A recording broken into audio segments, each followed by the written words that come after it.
সবাইকে আমন্ত্রণ দেশ টিভি স্পোর্টস আওয়ারের সঙ্গে আছি আমি তামিমুর রহমান তন্ময়। শুরুতেই ক্রিকেটের খবর। যুব এশিয়া কাপের প্রথম সেমিফাইনালে পাকিস্তানকে 7 উইকেটে হারিয়ে টানা দ্বিতীয়বারের মতো আসরের ফাইনালে উঠেছে বাংলাদেশ যুব দল। দুবাই আন্তর্জাতিক ক্রিকেট স্টেডিয়ামে এদিন টস হেরে ব্যাট করতে নেমে বাংলাদেশের বোলারদের বোলিং তোপে মাত্র 116 রানে গুটিয়ে যায় পাক যুবারা। জবাবে অধিনায়ক আজিজুল হাকিমের 50-তে 7 উইকেটের বড় জয় তুলনায় বর্তমান চ্যাম্পিয়নরা। আসরের ফাইনালে রোববার শিরোপার লড়াইয়ে ভারতের মুখোমুখি হবে বাংলাদেশ। জুনিয়র টাইগারদের ফাইনালে ওঠার গল্প জানাচ্ছেন Rafiul Islam Ratul. Captain leading from the front, এই কথাটিকেই যেন বাস্তবে রূপ দিলেন টাইগার যুবা অধিনায়ক আজিজুল হাকিম তামিম। ম্যাচের 23তম ওভারের প্রথম বলেই সজোরে হাঁকালেন এই দলপতি। মিড অন ও মিড অফের মাঝামাঝি জায়গা দিয়ে বল সীমানা পার হতেই উল্লাসে মেতে উঠে দুই অপরাজিত ব্যাটার রিজান ও তামিম। ততক্ষণে ডাগআউটেও ফাইনালে ওঠার উচ্ছ্বাস। দুবাই আন্তর্জাতিক স্টেডিয়ামে টস হেরে ব্যাটিংয়ে নেমে শুরুতেই পেসার মারুফ মৃধার তোপের মুখে পড়ে পাকিস্তান। মাত্র 7 রানের মধ্যেই দুই ওপেনারকে সাজঘরে ফেরান এই পেসার। তৃতীয় উইকেটে মোহাম্মদ রিয়াজুল্লাহকে নিয়ে 42 রানের জুটি গড়েন অধিনায়ক সাদ বেইগ। পাকিস্তানের পুরো ইনিংসে সেটিই ছিল সর্বোচ্চ রানের জুটি। এরপর একে একে আসা যাওয়ার মিছিলে 37 ওভারে 116 রানে অল আউট হয় পাকিস্তান। বাংলাদেশের হয়ে সর্বোচ্চ 4 উইকেট নেন ইকবাল ইমন। 2টি উইকেট পেয়েছেন মারুফ মৃধা। একটি করে উইকেট গেছে আল ফাহাদ এবং দেবাশিস দেবার ঝুলিতে। ম্যাচে 4 উইকেট নিয়ে ম্যান অফ দ্য ম্যাচ হয়ে উচ্ছ্বাসিত ইমন। আজকের উইকেটটা আসলে ভালো ছিল, friendly wicket, pace bowling wicket. আর আমি আমার জায়গায় বোলিং করছি আর আমি সাকসেস হয়েছি আলহামদুলিল্লাহ। ম্যান অফ দ্য ম্যাচ হয়ে আমি খুবই এক্সাইটেড, অনেক খুশি হয়েছি। ম্যান অফ দ্য ম্যাচ আসলে টিমের জন্য খুব গুরুত্বপূর্ণ ছিল আমার পারফরমেন্সটা। আর পারফরমেন্স করছি, ভালো লাগতেছে। ম্যান অফ দ্য ম্যাচ হয়েছে আলহামদুলিল্লাহ, ওভারঅল ভালো লাগতেছে আমার। পাকিস্তানের 117 রানের টার্গেটে হেসে খেলেই জয় পায় বাংলাদেশ। 4 ছক্কার ফুলঝুরিতে পাকিস্তানের বোলারদের বিপক্ষে দাপুটে ব্যাটিং করে টাইগাররা। 7 উইকেটের বিশাল জয় নিয়ে ফাইনালের বড় মঞ্চে উঠল যুবারা। অধিনায়ক আজিজুল হাকিম তামিম খেলেন অপরাজিত 61 রানের ইনিংস। ইনশাল্লাহ ফাইনালে আমরা আমাদের বেস্ট দেওয়ার চেষ্টা করবো, আমাদের সর্বশক্তি ইনশাল্লাহ লাভ যাবো এবং আমরা আমার জায়গায় সবার বেস্ট দেওয়ার চেষ্টা করবো। সবাই আমাদের দোয়া করবেন। এশিয়া কাপের ফাইনালে বর্তমান চ্যাম্পিয়ন বাংলাদেশের প্রতিপক্ষ ভারত। দ্বিতীয় সেমিতে শ্রীলঙ্কাকে হারিয়ে ফাইনাল নিশ্চিত করেছে আকাশী নীলরা। 8 ডিসেম্বর বাংলাদেশ সময় সকাল 11টায় ফাইনালের মেগা আসরে মুখোমুখি হবে দুই প্রতিদ্বন্দ্বী। রাফিউল ইসলাম রাতুল, স্পোর্টস ডেস্ক, দেশ টিভি। 3 ম্যাচ সিরিজের দ্বিতীয় টি-20তে শনিবার আয়ারল্যান্ড নারী দলের বিপক্ষে মাঠে নামবে বাংলাদেশ। সিলেট আন্তর্জাতিক ক্রিকেট স্টেডিয়ামে দুপুর 2টায় শুরু হবে এই ম্যাচ। প্রথম ম্যাচে হেরে সিরিজে 1-0-তে পিছিয়ে রয়েছে ইতিমধ্যে নিগার সুলতানা জ্যোতির দল। তাই এই সিরিজে সমতায় ফেরাতে জয় ছাড়া বিকল্প নেই টাইগার্সদের সামনে। অন্যদিকে এই ম্যাচ জিতে সিরিজ নিজেদের করে নিতে চায় আয়ারল্যান্ড। রাফিউল ইসলাম রাতুল জানাচ্ছেন বিস্তারিত। বৃহস্পতিবার টি-20 সিরিজের প্রথম ম্যাচে তীরে এসে তরি ডুবিয়েছে বাংলাদেশ নারী দল। মিডল অর্ডার ব্যাটারদের চরম ব্যর্থতায় 12 রানের হার নিয়ে মাঠ ছাড়তে হয় টাইগ্রেসদের। ফলে 1-0-তে পিছিয়ে থেকে দ্বিতীয় ম্যাচে সিরিজ বাঁচানোর লড়াইয়ে মাঠে নামবে টাইগ্রেস দলপতি নিগার সুলতানা জ্যোতির দল। বাংলাদেশের মিডল অর্ডার ব্যর্থ হলেও ওপেনাররা আছেন দুর্দান্ত ছন্দে। টি-20তে প্রথমবারের মতো ওপেনিংয়ে 100 রানের জুটি গড়েন দিলার আক্তার ও সোবহানা মোস্তারি। তাই এই ম্যাচেও তাদের আগ্রাসী ব্যাটিংয়ের দিকেই তাকিয়ে থাকবে বাংলাদেশ টিম ম্যানেজমেন্ট। পাশাপাশি সিরিজে ফিরতে মিডল অর্ডার ব্যাটারদেরও ফর্মে ফেরার কোনো বিকল্প নেই। বাংলাদেশ ব্যাটারদের ভালো ব্যাটিংয়ের পাশাপাশি ভালো করছেন বোলাররাও। তবে প্রথম ম্যাচের শুরুতে আইরিশ ব্যাটারদের চেপে ধরলেও মাঝে এবং শেষের ওভারগুলোতে সেই ধারাবাহিকতা আর দেখা যায়নি। তবে দ্বিতীয় ম্যাচ এবং সিরিজ জয় নিয়ে প্রত্যাশার কথা বলেছেন tigress pacer Jahanara Alam. Irish top অর্ডারকে গুড়িয়ে দিয়ে অল্পতেই আটকে জয় তুলে নিতে চান জাহানারা। আমরা খুবই আশাবাদী, আমরা দারুণ ছন্দে আছি। আমি বলবো যে আমরা এই আইরিশদের সঙ্গেই আমরা 3টা ওডিআই 3-0 করেছি এবং আমরা সিরিজ উইন করেছি। এবং আমরা মনে করি যে আইরিশদের আসলে 3 থেকে 4টি ব্যাটার যারা টপ অর্ডারে ব্যাটিং করে, হান্টার, গেবি, পল এবং সো আমার মনে হয় যে এদেরকে যদি আমরা কুইক নিয়ে নিতে পারি বোলিংয়ে, তাহলে আমার বিশ্বাস যে খুব ইজিলি আমরা ওদেরকে লো টোটালে আমরা বুক করতে পারবো এবং আমরা ইজিলি ম্যাচ পজিটিভ রেজাল্টের দিকে যাবে। ইনশাআল্লাহ ট্রফি আমরা লিফট করবই। অন্যদিকে প্রথম ম্যাচ জিতে বেশ আত্মবিশ্বাসী আয়ারল্যান্ড দল। প্রথম ম্যাচে ব্যাটিংয়ে বাংলাদেশকে নিজেদের জাত চিনিয়েছেন গ্যাবি লুইস ও লিয়া পল। পাশাপাশি বোলিংয়েও আলো ছড়িয়েছেন আইরিশ বোলাররা। দ্বিতীয় ম্যাচে জয় দিয়ে সিরিজ জয়ের লক্ষ্য আইরিশদের। রাফিউল ইসলাম রাতুল, স্পোর্টস ডেস্ক, দেশ টিভি। জ্যামাইকা টেস্ট জয়ের সুখস্মৃতি নিয়ে এবার সাদা বলের সিরিজের জন্য প্রস্তুত টাইগাররা। সেই লক্ষ্যে শুক্রবার সেন্ট কিটসে পৌঁছাচ্ছে মেহেদী মিরাজের দল। জ্যামাইকা থেকে বিমানে সেন্ট কিটসে পৌঁছাচ্ছে বাংলাদেশ। আগামী 8 ডিসেম্বর ওয়ার্নার পার্কে প্রথম ওয়ানডে দিয়ে শুরু হবে সিরিজ। একই মাঠে 10 ও 12 ডিসেম্বর হবে পরের 2 ম্যাচ। সব ম্যাচই শুরু হবে বাংলাদেশ সময় সন্ধ্যা 4:30টায়। টেস্ট সিরিজের পর এবার ওডিআইতে দারুণ কিছু করে দেখানোর প্রত্যাশা টাইগার শিবিরের। প্রথমবারের মতো ফ্র্যাঞ্চাইজি ক্রিকেটের বিশ্বমঞ্চ গ্লোবাল সুপার লিগে পা রেখেই বাজিমাত করেছে রংপুর রাইডার্স। লাহোর কালান্দার্সকে বৃষ্টি আইনে 23 রানে হারিয়ে কঠিন সমীকরণে ফাইনালের টিকিট কেটেছে বাংলাদেশের প্রতিনিধিরা। বিস্তারিত জানবো ম্যাচ রিপোর্টে। গ্লোবাল সুপার লিগের প্রথম 2 ম্যাচে হেরে পয়েন্ট তালিকার তলানিতে ছিল রংপুর রাইডার্স। গ্রুপ পর্ব থেকে বিদায় নেয়ার জোরালো শঙ্কা জেগে বসেছিল নুরুল হাসান সোহানদের। তবে পরের ম্যাচে অসাধারণ এক জয়ে ঘুরে দাঁড়ায় রংপুর, আর এতেই ফাইনালের আশা বাঁচিয়ে রেখেছিল লাল সবুজের প্রতিনিধিরা। তাই লিগ পর্বের লাহোর কালান্দার্সের বিপক্ষে শেষ ম্যাচটি ছিল অলিখিত সেমিফাইনাল। গায়ানার প্রভিডেন্স স্টেডিয়ামে টস জিতে ব্যাটিং বেছে নেয় রংপুর, কিন্তু বৃষ্টি বাধায় 9 ওভারের বেশি ব্যাটিং করতে পারেননি তারা। এরই মধ্যেই স্কোরবোর্ডে উঠে 85 রান। ঝোড়ো ব্যাটিং করেন সৌম্য সরকার আর সাইফ হাসান। 13 বলে 22 রান করেন সৌম্য। 3-এ নেমে সাইফ হাসান খেলেন 14 বলে 27 রানের অপরাজিত ইনিংস, আর স্টিভেন অপরাজিত ছিলেন 32 রানে।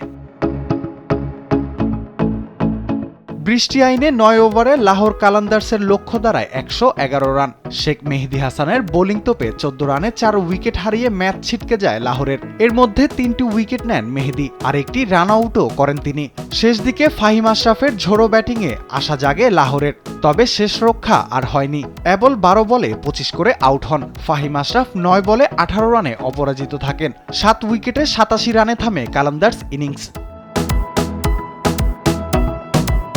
শনিবার টুর্নামেন্টের ফাইনালে অস্ট্রেলিয়ার ভিক্টোরিয়ার মুখোমুখি হবে রংপুর রাইডার্স। ম্যাচ শুরু বাংলাদেশ সময় ভোর 5টায়। টুর্নামেন্টের চ্যাম্পিয়ন দলের প্রাইজ মানি $5 লাখ, আর রানার্স আপ দল পাবে $2.5 লাখ। ইতিমধ্যে প্রাথমিক পর্বের 2 ম্যাচ জিতে $50,000 প্রাইজ মানি নিশ্চিত করেছে রংপুর। রাফিউল ইসলাম রাতুল, স্পোর্টস ডেস্ক, দেশ টিভি।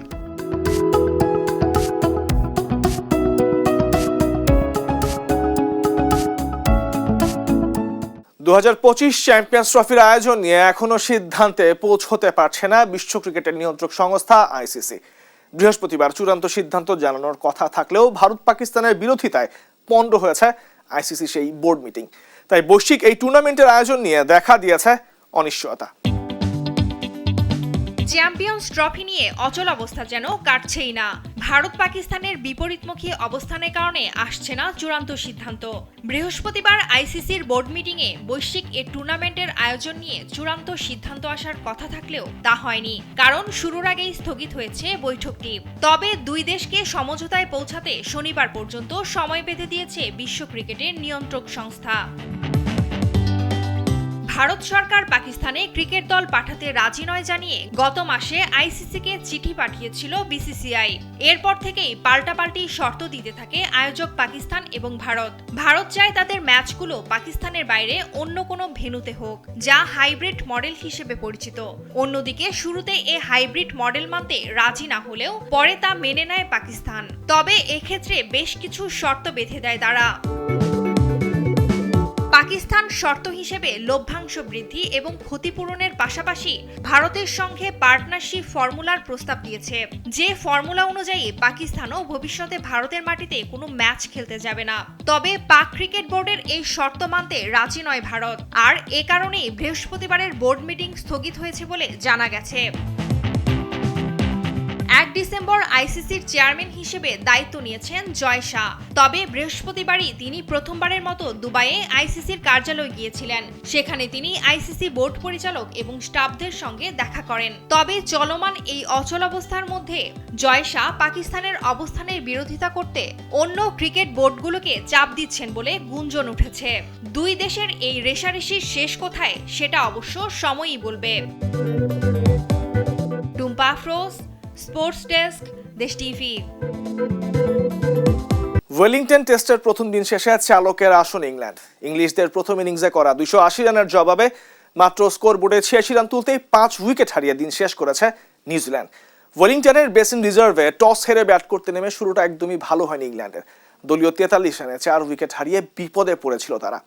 এরপর 174 রানের দুর্দান্ত জুটি গড়ে ইংলিশদের ভালো অবস্থানে নিয়ে যান হ্যারি ব্রুক ও অলি পোপ। ব্রুক 123 এবং পোপ 66 রান করে আউট হলে নিয়মিত বিরতিতে উইকেট হারায় ইংল্যান্ড। শেষ পর্যন্ত স্কোরবোর্ডে 280 রান তুলতেই গুটিয়ে যায় তারা। নিউজিল্যান্ডের নাথান স্মিথ তুলে নেন 4 উইকেট। আর জবাব দিয়ে ব্যাট করতে নেমে ইংলিশ বোলারদের বোলিং তোপে পড়ে নিউজিল্যান্ড। শুরু থেকে নিয়মিত বিরতিতে উইকেট হারাতে থাকে কিউইরা। 5 উইকেটে 86 রান তুলে দিন শেষ করেছে স্বাগতিকরা। ফলে প্রথম ইনিংসে এখন 194 রানে পিছিয়ে রয়েছে তারা। টেস্ট ক্রিকেটে প্রথম ওভারে ছক্কা হাঁকিয়ে বিরল এক রেকর্ড গড়লেন ইংলিশ ওপেনার জ্যাক ট্রুলি। চলমান ওয়েলিংটন টেস্টের প্রথম ইনিংসে ব্যাটিংয়ে নেমে কিউই পেসার টিম সাউদির প্রথম ওভারের শেষ বলে লং অফ দিয়ে ছক্কা হাঁকান ট্রুলি। এর আগে টেস্টের প্রথম ওভারে ছক্কা মারার একমাত্র রেকর্ডটি ছিল ক্যারিবীয় ব্যাটার ক্রিস গেইলের। 2012 সালে মিরপুরে সোহাগ গাজীর করার প্রথম ওভারে টানা 2-6 হাঁকান গেইল। তবে টেস্টের প্রথম ওভারে কোনো পেসারের বলে ছক্কা হাঁকানোর প্রথম রেকর্ড গড়লেন জ্যাক ট্রুলি। তবে রেকর্ডের পর অবশ্য বেশিক্ষণ টিকতে পারেননি তিনি। 23 বলে মাত্র 17 রান করেই সাজ ঘরে ফেরেন এই ইংলিশ ওপেনার। ওয়ানডের মতো টি-20তেও পাকিস্তানকে হারিয়েছে জিম্বাবুয়ে। বুলাওয়েতে সিরিজের তৃতীয় টি-20তে পাকিস্তানকে 2 উইকেটে হারিয়েছে স্বাগতিকরা। কুইন স্পোর্টস ক্লাবে টস জিতে দিন ব্যাটিংয়ে নেমে নির্ধারিত 20 ওভারে 7 উইকেটে 132 রান করে পাকিস্তান। সালমান আগা 32, আরাফাত মিনহাজ 22, তৈয়ব তাহির 21 ও কাশিম আকরাম 20 রান করেন। জিম্বাবুয়ের ব্লেসিং মুজারাবানি 2টি উইকেট নেন। জবাবে ব্যাট করতে নেমে প্রায় হাঁটতে বসা ম্যাচ শেষ পর্যন্ত 1 বল হাতে রেখে 8 উইকেট 133 রান তুলে জয় নিশ্চিত করে জিম্বাবুয়ে। ব্রিয়ার ব্র্যানেট সর্বোচ্চ 35 বলে 43 রান করেন। পাকিস্তানের আব্বাস আফ্রিদি 3টি এবং জাহানদাদ খান 2টি উইকেট নেন। এই পরাজয়ের পরও পাকিস্তান 2-1 ব্যবধানে সিরিজ জিতেছে।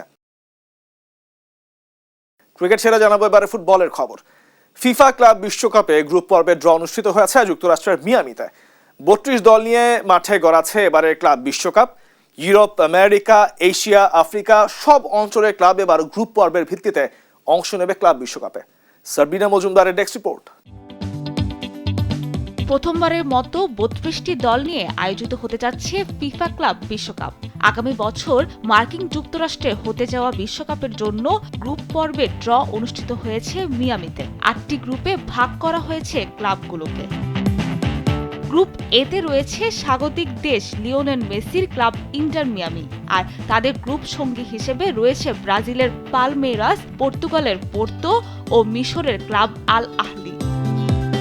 গ্রুপ বিতে ফরাসির জায়ান্ট পিএসজির সঙ্গী স্প্যানিশ জায়ান্ট অ্যাটলেটিকো মাদ্রিদ, ব্রাজিলের বোটাগোফা ও যুক্তরাষ্ট্রের সিয়াটল সাউন্ডার্স। গ্রুপ সিতে জায়ান্ট হিসেবে জার্মান ক্লাব বায়ার্ন মিউনিকের সঙ্গে রয়েছে কিউই ক্লাব অকল্যান্ড সিটি, আর্জেন্টিনার বোকা জুনিয়র্স ও পর্তুগালের বেনফিকা। গ্রুপ ডিতে রয়েছে English giant Chelsea, Mexico Leon, তিউনিশিয়ার তিউনিস ও ব্রাজিলিয়ান ক্লাব ফ্ল্যামেঙ্গো। গ্রুপ ইতে জায়ান্ট হিসেবে রয়েছে ইতালির ইন্টার মিলান, এখানে তাদের সঙ্গী মেক্সিকোর মারিও মন্তেররেই, আর্জেন্টিনার রিভার প্লেট ও জাপানের উরাওয়া রেড ডায়মন্ড। গ্রুপ এফতে রয়েছেন জার্মান ক্লাব বরুসিয়া ডর্টমুন্ড, ব্রাজিলের ফ্লামিনেন্সে, কোরিয়ার উলসান হুন্দাই ও দক্ষিণ আফ্রিকার ক্লাব মামেলোদি সানডাউন্স। গ্রুপ জিতে পড়েছে ফিফা ক্লাব বিশ্বকাপে বর্তমান champion English giant Manchester City, আর সিটিজেনরা সঙ্গী হিসেবে পেয়েছে ইতালির জুভেন্টাস, ইউএই এর আল আইন ও মরক্কোর ক্লাব উইদাত এসি। আর সবশেষ গ্রুপ এইচে রয়েছে ক্লাব বিশ্বকাপে সর্বোচ্চ 5 বারের চ্যাম্পিয়ন রিয়াল মাদ্রিদ, আর তাদের সঙ্গী হিসেবে রয়েছে সৌদি ক্লাব আল হিলাল, মেক্সিকোর পাচুকা ও অস্ট্রিয়ার রেডবুল সালজবার্গ। আগামী 15 জুন পর্দা উঠবে ক্লাব বিশ্বকাপের, আর শেষ হবে 13 জুলাই। স্পোর্টস ডেস্ক, দেশ টিভি। এদিকে জার্মান কাপে অখেলোয়াড় সুলভ আচরণের জন্য 2 ম্যাচের জন্য নিষিদ্ধ হয়েছেন ম্যানুয়েল নয়ার। বায়ার্ন মিউনিখের হয়ে পরের 2টি ঘরোয়া কাপে খেলতে পারছেন না অভিজ্ঞ এই গোলরক্ষক। জার্মান ফুটবল অ্যাসোসিয়েশন বৃহস্পতিবার বায়ার লেভারকুজেনের ম্যাচের ওই ঘটনার নয়ারের শাস্তির কথা জানিয়েছে। জার্মান কাপের সেই ম্যাচে ডি বক্সের বাইরে বেরিয়ে এসে ইয়েরেমি ফ্রিঙ্ককে ফাউল করেন 38 বছর বয়সী নয়ার। প্রায় 2 দশকের ক্যারিয়ারে প্রথমবারের মতো দেখেন লাল কার্ডও। 17 মিনিটে ছাড়েন মাঠ। অধিনায়ককে হারানোর পর 1-0 গোলে হেরে টুর্নামেন্ট থেকে ছিটকে যায় বায়ার্ন। দর্শক, এই ছিল এখনকার দেশ টিভি স্পোর্টস আওয়ারের সঙ্গে থাকবার জন্য এতক্ষণ ধন্যবাদ সবাইকে।